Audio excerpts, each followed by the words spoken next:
C'est ça, de la nourriture, mon mari siffla après avoir invité sa famille à dîner. Mes parents ne sont pas des chiens errants. Ne leur donnez pas des restes. Mes beaux-parents se figèrent. Mais une seconde plus tard, sa mâchoire tomba quand je murmurai, je n'ai pas commandé ça. Je m'appelle Amélie. J'ai 28 ans, je suis conceptrice UX en congé maternité, et je pensais avoir une vie plutôt stable. J'étais mariée à un homme qui, du moins au début, semblait être le genre de personne avec qui on construit un avenir, drôle, charmant, et attentionné. Il s'appelait Thomas. Nous nous sommes rencontrés par des amis communs lors d'un week-end dans les montagnes. Il faisait rire tout le monde, mais d'une manière ou d'une autre, il me donnait l'impression d'être la seule personne dans la pièce. Après un an de fréquentation, il m'a demandé en mariage pendant un pique-nique sur la côte. J'ai dit oui sans hésiter. Mes parents l'adoraient. Ses parents, Antoine et Sophie, étaient chaleureux, généreux et incroyablement accueillants.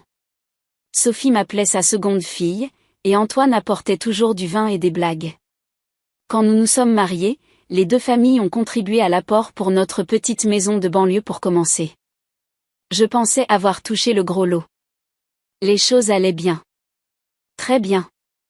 Puis je suis tombée enceinte et tout a commencé à changer. Thomas était ravi. Il disait toutes les bonnes choses comme « Je vais être le meilleur papa du monde et je vais travailler plus pour m'assurer que notre bébé est tout. » Et il l'a fait. Il a commencé à travailler tard le soir à son travail dans l'informatique, affirmant qu'il accumulait des heures supplémentaires, mais plus mon ventre s'arrondissait, plus il s'éloignait. J'ai essayé de rationaliser ça. Il est juste stressé, me suis-je dit. C'est comme ça qu'il montre qu'il tient à moi.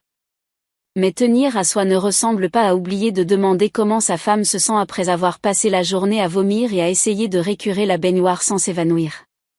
Cela ne ressemble pas à transformer chaque responsabilité partagée en une performance solo.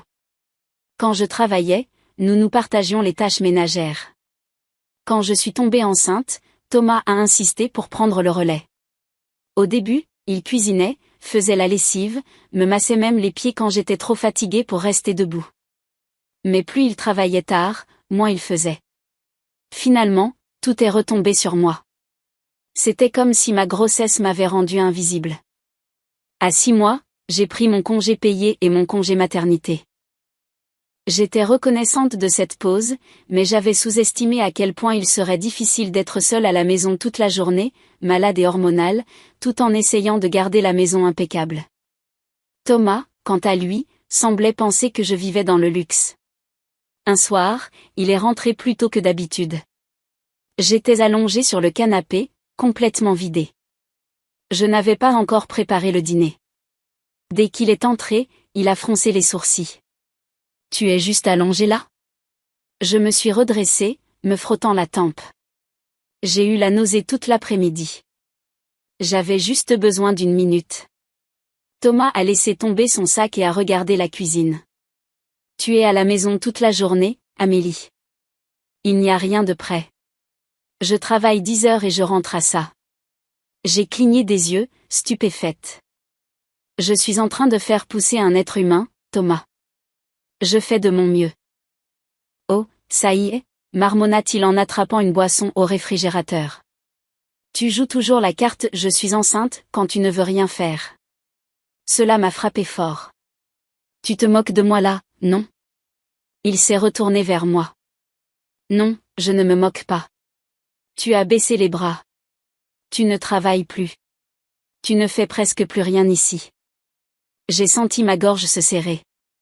Alors, qu'est-ce que tu attends de moi? Tu veux une femme ou une femme de ménage à plein temps? Thomas secoua la tête comme si j'étais dramatique. Je veux que tu arrêtes de faire comme si porter un bébé te donnait une excuse pour tout. Je n'ai pas crié. Je n'ai pas pleuré. Je me suis juste levée, je suis passée devant lui et j'ai dit, je vais aller vivre chez mes parents. J'ai besoin d'espace. J'ai besoin de paix. La réponse de Thomas, d'accord. Fais ce que tu veux. Et c'est ce que j'ai fait.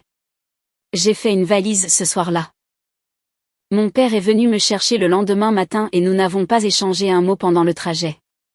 Il a juste serré ma main quand nous sommes entrés dans leur allée. ma mère avait déjà préparé la chambre d'amis. Elle avait mis de la lotion à la lavande sur la table de chevet. Je me sentais en sécurité. 2 semaines passèrent, puis 3. J'ai envoyé à Thomas une mise à jour sur ma grossesse, mais il n'a pas répondu. Ça m'a fait mal, mais je n'ai pas été surprise. Je m'attendais à ce froid. Puis, de nulle part, mes parents ont ouvert la porte d'entrée un après-midi, et il y avait Antoine et Sophie. Je pliais des vêtements de bébé dans le salon quand ma mère a appelé « Amélie, tu as des visiteurs ». Je me suis figée. Sophie est entrée, son visage marqué par l'inquiétude. Antoine tenait un sac en papier de course et avait l'air tout aussi mal à l'aise. « Nous sommes tellement désolés », a dit Sophie immédiatement. Nous n'avions aucune idée de ce qui se passait. Thomas ne nous a jamais dit que tu étais parti. Antoine a ajouté, nous sommes passés chez vous et quand tu n'y étais pas, nous avons insisté auprès de lui jusqu'à ce qu'il avoue enfin. J'ai honte de dire que nous pensions que tout allait bien. Je me suis assise lentement, ne sachant que dire. Sophie s'est penchée, sa voix basse. Amélie, je sais que tu traverses une période difficile. Je me souviens de ce qu'était une grossesse, et je veux juste que tu saches, tu n'as pas à traverser ça toute seule. Ils sont restés plus d'1 heure, offrant des excuses, des anecdotes sur l'enfance de Thomas, même quelques mauvaises blagues de papa. J'ai souri poliment, mais à l'intérieur, j'étais déchirée. Thomas n'était pas seulement absent. Il était cruel. Mais peut-être, juste peut-être, cette visite était un signe que quelqu'un dans cette famille avait encore de la compassion. Quelques jours plus tard, Thomas est apparu sur le porche de chez mes parents. Pas d'appel, pas de message, il a juste sonné à la porte comme si de rien n'était. Quand j'ai ouvert la porte, il avait l'air épuisé. « Je suis désolé », a-t-il dit. Je n'aurais pas dû dire ce que j'ai dit. Je ne voulais pas te faire sentir seul. J'ai croisé les bras. Tu ne m'as pas fait sentir seul, Thomas. Tu m'as laissé seul. Il a baissé les yeux. Je sais. J'étais dépassée, stressée, mais je veux arranger ça. J'ai voulu le croire. Je lui ai dit que je reviendrais, mais seulement après la naissance du bébé. Je ne voulais pas de stress pendant mon dernier trimestre. Il était d'accord. Ou du moins, il a dit qu'il l'était. Ma fille, Lily, est née un matin pluvieux début octobre, après 14 longues heures de travail. Ma mère m'a tenu la main pendant les dernières poussées car Thomas était encore en route, bloqué dans les embouteillages après avoir travaillé tard la veille. Il est arrivé juste à temps pour entendre le premier cri de notre fille. Je n'oublierai jamais le regard sur son visage, nu, secoué, les larmes aux yeux. Pendant un instant, je me suis laissé croire que les choses allaient être différentes. Nous avons ramené Lily à la maison, enveloppée dans une couverture florale et de l'espoir. Les premiers jours ont passé dans un brouillard de couches, de petits hoquets et de visiteurs apportant des gratins. Thomas était tendre et attentionné au début, berçant Lily comme si elle était faite de verre, m'embrassant le front pendant que je dérivais entre sommeil et veille. Mais son téléphone ne cessait jamais de vibrer. Même pendant les tétés, même quand je pleurais sous la douche, il répondait aux messages Slack, me disant qu'il avait juste besoin de rester au courant. Dès la 2e semaine, il était de retour au travail à plein temps. C'est là que la réalité m'a frappée. Lily avait des coliques. Elle criait pendant des heures chaque nuit. Elle ne prenait pas bien le sein. Je pompais entre les tétés juste pour suivre le rythme. Je saignais, je perdais du liquide, je transpirais à travers 2 chemises par nuit, et je n'avais pas dormi plus de 2 heures d'affilée depuis des jours. Thomas enjambait les bavoirs par terre, embrassait Lily une fois sur la tête et disait « Tu vas y arriver, ma chérie », en partant avec un mug de voyage à la main. Moi, je n'y arrivais pas. Je me noyais. Il a commencé à rentrer plus tard à nouveau, parfois après 21 heures. Et quand il rentrait, il s'attendait à dîner. J'ai essayé. Vraiment. Mais certaines nuits, j'étais trop faible pour rester debout. Une nuit, après une soirée particulièrement brutale, je me suis endormie en tenant Lily dans le fauteuil à bascule. Je me suis réveillée pour la trouver enfin endormie, ma chemise trempée de lait. J'ai titubé vers la cuisine, j'ai réchauffé de la soupe et je l'ai laissée sur la cuisinière pour Thomas. Il est entré, a regardé autour de lui et a levé un sourcil. Encore de la soupe? J'ai cligné des yeux vers lui. C'est le mieux que j'ai pu faire. Elle n'a pas arrêté de pleurer depuis midi. Il a fait un sourire crispé. Tu sais que mes parents viennent samedi prochain, n'est-ce pas? J'apprécierais que tu prépares quelque chose de décent. Je n'ai pas oublié, ai-je dit. Mais Sophie m'a déjà envoyé un message. Elle a dit que je ne devais pas m'inquiéter pour le repas. Thomas renifla. C'est juste sa façon polie. Je ne veux pas qu'il pense que tu n'arrives pas à gérer un simple déjeuner. Je n'ai pas répondu. Cette semaine a été un pur chaos. Le sommeil de Lily s'est aggravé. Je fonctionnais à la caféine et au shampoing sec. La nuit avant la visite, j'ai essayé de cuisiner quelque chose, j'ai commencé un gratin de pâtes, mais Lily a eu une crise à mi-chemin, et j'ai dû l'abandonner. Le matin, je tremblais d'épuisement. Thomas est parti tôt. N'oublie pas, pas de trucs achetés en magasin. Je veux que ma mère pense que nous avons tout en main, comme si nous n'étions pas tombés en morceaux dès qu'il était sorti. Désespéré, j'ai appelé une épicerie fine locale et j'ai commandé un assortiment d'entrées artisanales. Olives marinées, romarin, focaccia, houmous à la truffe, prosciutto, fromages importés, crackers artisanaux. J'ai même acheté un bouquet de tulipes chez le fleuriste du coin. Alors que je commençais à arranger la nourriture, la sonnette a retenti. Je l'ai ouverte pour voir Sophie et Antoine se tenir sur le porche, souriant. Surprise, a dit Sophie, tenant une bouteille de vin blanc dans une main et un sourire chaleureux dans l'autre. Antoine a levé un sac. Nous pensions que tu aurais besoin de renfort. J'ai presque pleuré. Ils sont entrés et ont immédiatement pris les choses en main. Sophie a pris Lily comme si elle attendait ça toute la semaine. Antoine a ouvert le vin et a commencé à déballer la nourriture qu'il avait apportée. Des amuse-gueules achetées en magasin dans la même épicerie fine que j'avais utilisée. Je leur ai dit ce que j'avais commandé, et Sophie a ri. Parfait. Nous allons faire un festin. Honnêtement, j'aurais aimé que quelqu'un fasse ça pour moi quand Thomas est né. Elle a remarqué les cernes sous mes yeux. Tu n'as pas dormi, n'est-ce pas? Pas vraiment, ai-je admis. Alors va te coucher. Maintenant, nous avons Lily. Nous avons la nourriture. Vas-y, je n'ai pas discuté. Je me suis allongée sur le canapé avec les sons de Lily gargouillant en arrière-plan, Antoine fredonnant doucement, et Sophie gazouillant sur sa petite fille. Le vin avait une légère odeur d'agrumes que je n'avais pas remarquée auparavant. Je me suis endormie presque immédiatement. Quand je me suis réveillée, la maison était calme jusqu'à ce que j'entende des clés dans la serrure, puis sa voix. Amélie, tu dors sérieusement en ce moment? Je me suis redressée, groggy et effrayée. Thomas se tenait dans l'entrée, tenant le plateau de la délicatessen que j'avais préparé. Qu'est-ce que c'est que ça? Tu as acheté des amuse-gueules? Tu te moques de moi? Ma poitrine s'est serrée.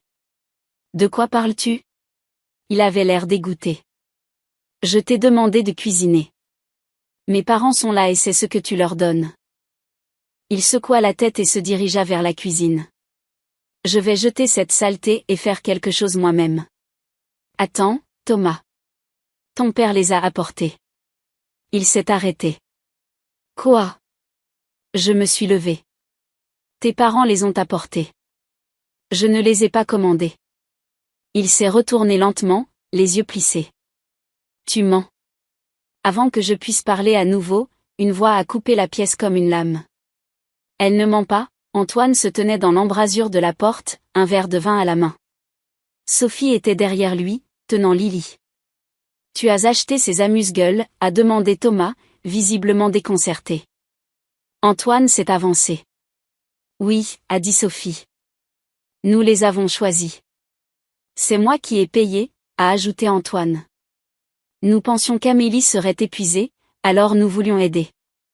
La mâchoire de Thomas s'est serrée. Oh, je pensais juste que tu ne pensais pas, Antoine a répliqué. La voix de Sophie était plus froide que jamais. Tu as simplement supposé et insulté ta femme devant ta fille. Le visage de Thomas est devenu pâle. Il a essayé de faire semblant de rire, mais Antoine ne souriait pas, Je pensais que tu avais grandi après ce qui s'est passé avant la naissance du bébé, mais il semble que tu sois toujours le même gosse prétentieux qui pense que tout le monde existe pour le servir. Thomas m'a regardé, puis ses parents. Je suis désolée. Je ne savais pas, tu n'as pas demandé, a dit Sophie. Tu as juste crié. Un silence s'est installé dans la pièce. Puis le téléphone de Thomas, branché à charger sur la table de la salle à manger, a vibré 2 fois. Sophie, la plus proche, a jeté un coup d'œil instinctif à l'écran. Son visage s'est figé, puis s'est durci. Elle l'a ramassé. Qui est Julia? Les yeux de Thomas se sont agrandis. Maman, commença-t-il, mais elle a levé le téléphone et a lu à voix haute. Tu as laissé ton sweat et ton briquet ici. J'ai hâte de la prochaine fois. Mon cœur s'est effondré. Quoi? Qu'est-ce que c'est que ça? Thomas se tenait droit comme un homme pris au milieu d'une avalanche. Sa mère a tenu son téléphone, sa main parfaitement immobile, bien que sa voix tremblât de contrôle. Veux-tu expliquer ça? L'écran brillait toujours. Tout le monde pouvait le voir. Tout le monde sauf Lily, qui dormait dans son berceau, ignorant béatement que son père était en train de craquer. Thomas a déplacé son poids. Ce n'est pas ce que vous pensez. Sophie a plissé les yeux, puis a dit, expliquez-le. C'est juste un message de quelqu'un du travail. Ce n'est pas grave. Son père s'est avancé. Thomas, est-ce que tu trompes ta femme? Thomas n'a pas répondu. Ce silence s'est étiré jusqu'à ce qu'il se brise. Je me suis tournée, la voix calme. Depuis combien de temps? Il a dégluti. Depuis que tu es allé vivre chez tes parents. Je ne voulais pas que ça aille si loin. Nous nous disputions. J'étais seule. La voix d'Antoine est restée basse. Elle était enceinte de ta fille. Quel genre d'homme quitte sa femme enceinte et prétend qu'il fait des heures supplémentaires tout en rencontrant une autre femme? Sa mère le regardait comme si elle ne le reconnaissait pas. Nous t'avons fait confiance. Nous t'avons défendu. Tu es parti, a claqué Thomas. Tu es juste parti. Je suis parti pour survivre, ai-je dit, m'avançant. Tu crois que je voulais partir? Tu as rendu cette maison invivable. Tu m'as fait sentir comme un fardeau pour porter ton enfant. Il s'est passé la main dans les cheveux. Je suis désolée. D'accord. Ça ne voulait rien dire. Elle s'appelle Julia, c'est ça, ai-je demandé, en gardant le ton plat. La bouche de Thomas s'est ouverte. Comment? Ton téléphone s'est allumé pendant que tu étais trop occupé à m'accuser de paresse. Les mains de Sophie sont tombées le long de son corps. Tu as dit que tu voulais arranger les choses, que tu voulais être meilleur, mais tu es venu ici, tu as insulté ta femme, tu as menti encore, et maintenant ça. Thomas a ouvert la bouche, mais Antoine a levé la main.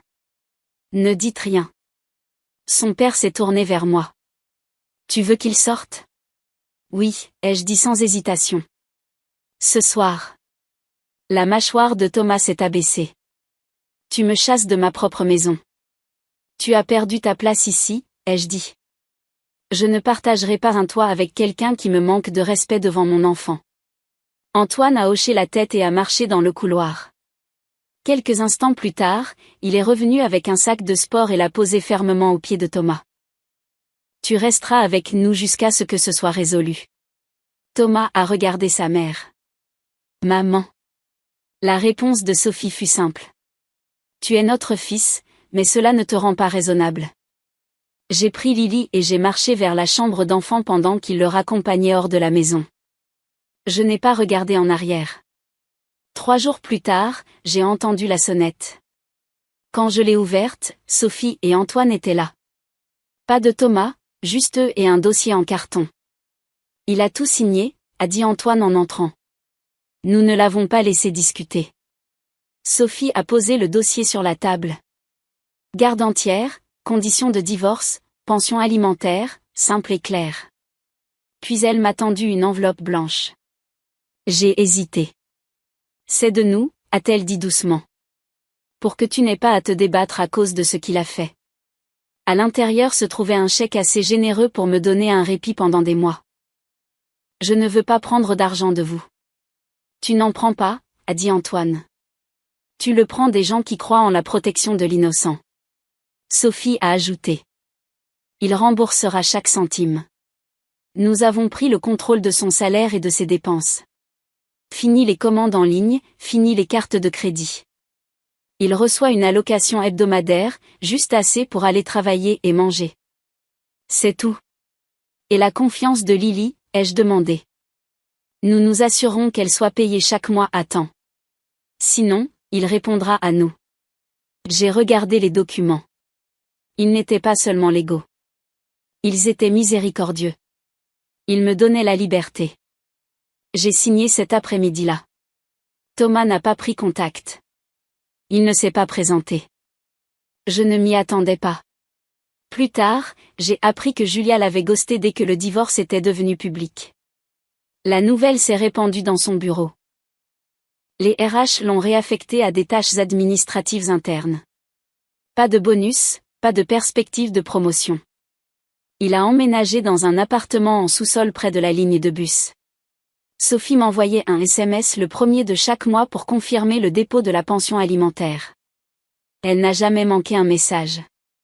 Lily et moi sommes restés chez mes parents jusqu'au printemps. Ma mère m'aidait pour les biberons la nuit. Mon père a réparé ma vieille chambre d'enfance. Il y avait toujours de la soupe, des serviettes propres et des rires dans cette maison. Même les jours où je ne pouvais pas rire moi-même.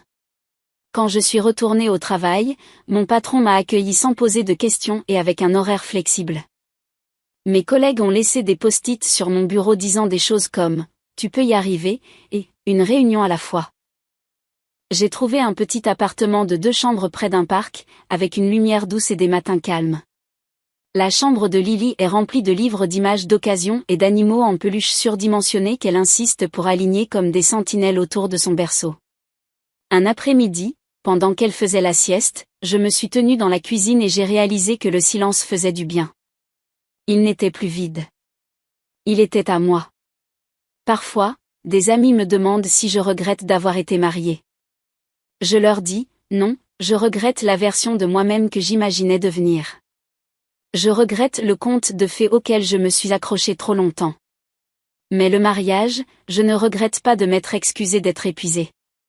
Je ne regrette pas de nettoyer en retenant mes larmes. Je ne regrette pas d'avoir eu l'impression d'avoir échoué pour ne pas avoir cuisiné un repas chaud avec 2 heures de sommeil. Je ne regrette pas Thomas. Les gens demandent si je regrette quelque chose. Oui, je regrette de m'être réduite. Je regrette d'avoir adouci tous les angles de moi-même pour éviter les conflits. Je regrette d'avoir trouvé des excuses pour un homme qui ne les méritait pas. Mais je ne regrette pas d'être partie. Je ne regrette pas d'avoir choisi la paix plutôt que de faire semblant. Je ne regrette pas d'avoir fait une valise, d'avoir pris ma fille, et de ne jamais regarder en arrière. Et je ne regrette absolument pas d'avoir dit, ça s'arrête ici. Parce que ça s'est arrêté, et je suis toujours là, toujours debout, et enfin libre.